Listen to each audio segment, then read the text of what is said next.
Hello everyone, welcome to my another video. তো দেখো বাবু এদিকে বাজার থেকে আনছে আমরা, আর এতগুলি আমরা তো খালি খাওয়ান সম্ভব না। তো ভাবতেছি দিয়ে একটা রেসিপি বানাবো, আর রেসিপিটা যে এতটা টেস্টি হইব ভাই আমি নিজেও ভাবছি না। আর যে আমরা খাইতে পছন্দ করে না তারও আমরা ভাল লাগবো, এতটা ওই টেস্টি রেসিপিটা। তো চলো সবটা ভিডিও দেখো কি করি আর কি কি লাগে না না লাগে। তো দেখো এইদিকে আমরা আমি লয়ে লাইতেছি বাচ্চা আর বড়রই রাখতেছি পরে খাওয়ানোর লেগে। তো আমরা এটা ভালো করে ধুয়ে সেরে এইদিকে কাটতেলামও।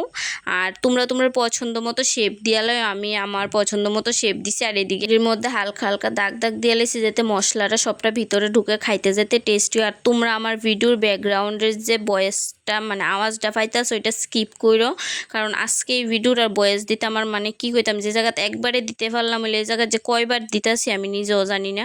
তো তারপরে দিয়ে এইদিকে আমি এটিরে প্রেশার কুকারে একটু সিটি দিলাম।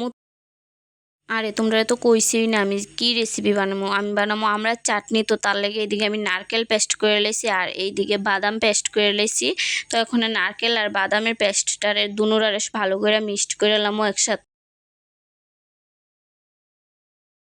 এদিকে কড়াই বসায়, কড়াই গরম হয়েছে পরে এদিকে পরিমাণ মতো তেল আর 3টা শুকনা লঙ্কা দিয়ে লাইছি। তারপরে দিলাম ওইদিকে তেজপাতা দিয়ে সেরে একটু নাড়াচাড়া করে সেটা দিলাম হয়েছে 5 সোমবারই।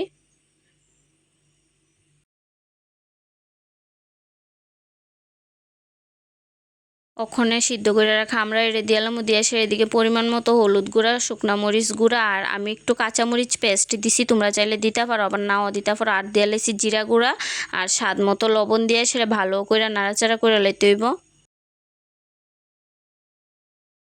মশলার একটু নাড়াচাড়া করে সেটা আমি এদিকে স্বাদ মতো চিনি দিয়ে লাইতেছি। তোমরা যে যেমন মিষ্টি খাও সেই অনুযায়ী তোমরা মিষ্টির পরিমাণটা দিবা।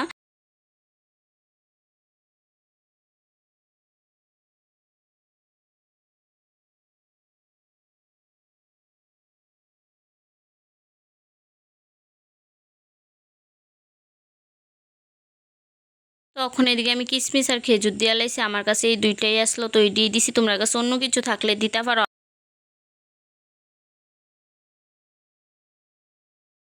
তো অনেকক্ষণ নাড়াচাড়া করার পর যখন চিনিটা ভালো করে মিক্সড হয়ে এসে কালারটা চেঞ্জ হয়ে যাবে তখন আমরা পেস্ট করে রাখা বাদাম আর নারকেলের যে পেস্টটা এটা দিয়ালাম। আমি এদিকে একটু জল অ্যাড করে লইতেছি, এটা তোমরা চাইলে দিতে পারো আবার নাও দিতে পারো। তো তারপরে এটা ভালো করে নাড়াচাড়া করে ভালো করে ফুটাইলাম। তো অনেকক্ষণ জাল দেওয়ার পর এটা যখন গ্রেভি টাইপ হয়ে যাবে তখন এটা নামাইলাম। এই যে আমরা রেডি আমরা চাটনি। আর চাটনিটা খুবই টেস্ট হয়েছে, তোমরা যারা যারা খাইছো না অন্তত একবার বাড়িতে বানায় খাইয়া দেখো, একদম প্রেমে পড়ে যাইবা গা। আর ভিডিওটা কেমন লাগছে কমেন্টে জানিও, ভালো লাগলে like comment share follow and একটা সাবস্ক্রাইব।